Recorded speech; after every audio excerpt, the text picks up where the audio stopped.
Hey everybody, so I'm here to talk about Yemen.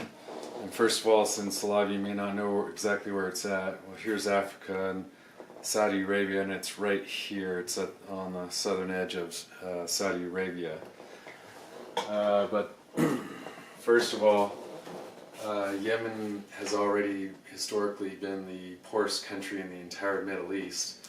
But after the Arab Spring uprising, a war started in 2014 between the Houthi rebels, who are backed by Iran, and the government forces. So they are already the poorest country, and then now they've been destroyed. So you have devastation on poverty. So it's pretty bad. Currently, Yemen has the biggest cholera outbreak in modern history. Last I saw, over 1 million people have it now, and then it's having the harshest famine in decades, the worst famine the whole world has seen in decades. It's moving in onto that phase now. The United Nations say it's the world's worst current humanitarian crisis. It's kind of being overshadowed by Syria. More people know about that, but a study in Britain said that like 60% of the British population haven't even heard of the situation in Yemen. But Yemen has a population of 28 million people. 3/4 of them, which is 21 million people, are in desperate need for help. At least 10,000 have been killed by guns and bombs, but many more times that have been killed by, no food and no medicine. There's also mounting rubbish because everything's destroyed. The sewage system is destroyed, which further spreads disease. And at least in the northern part of the country, the economy is now non-existent. It's just completely destroyed. One thing that you wouldn't think of when you hear about this is that in the south of Yemen there's lush forests where you have baboons and wildcats, and then the deserts spread out to the east.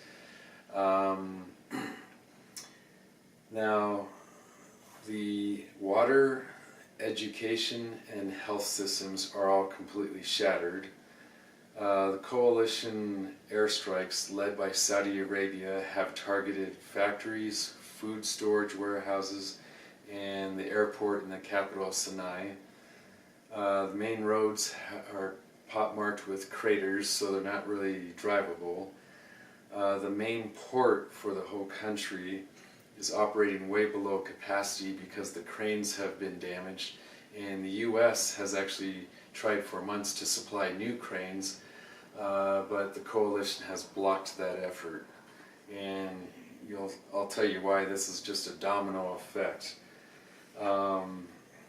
So also ships and planes with food, fuel, and medicine, they are monitored by the United Nations to make sure there's no weapons or anything coming in, but even so, the coalition still blocks them from getting in.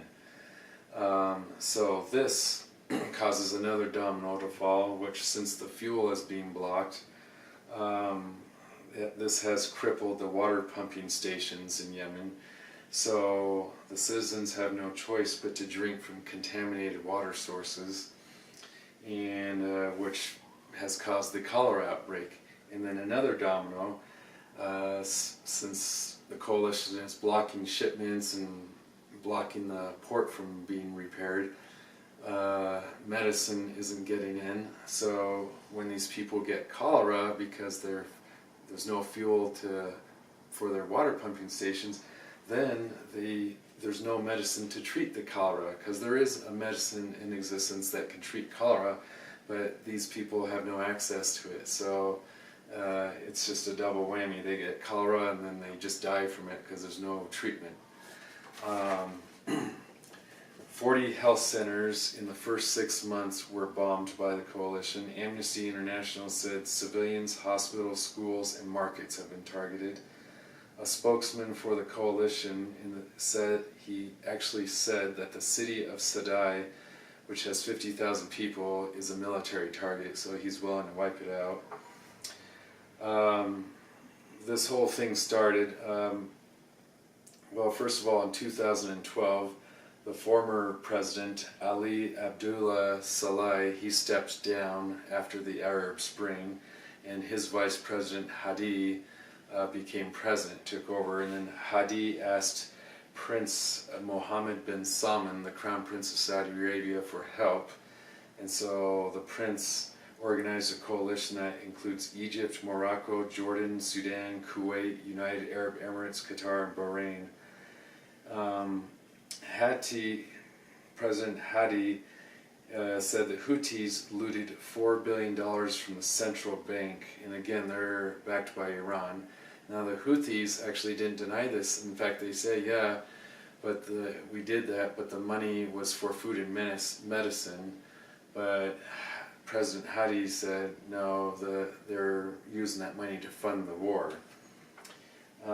So in return, Hadi moved the central bank, and then he also stopped paying public servants in the north part of the country, and schools and hospitals have also closed up north, so the northern part of the country is basically completely 100% destitute, and it's like a pure hell for those people. And Iran has been supplying anti-ship and ballistic missiles, mines, and exploding boats, so they can attack boats in the Red Sea of the coalition.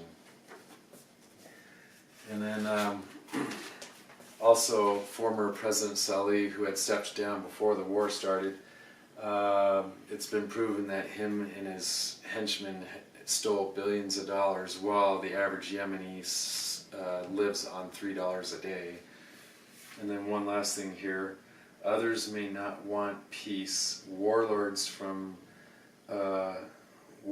profit from extortion or by selling looted aid on the black market. Mr. Hadi's government and other combatants are accused of creating shortages so that they can sell items such as fuel at a big markup.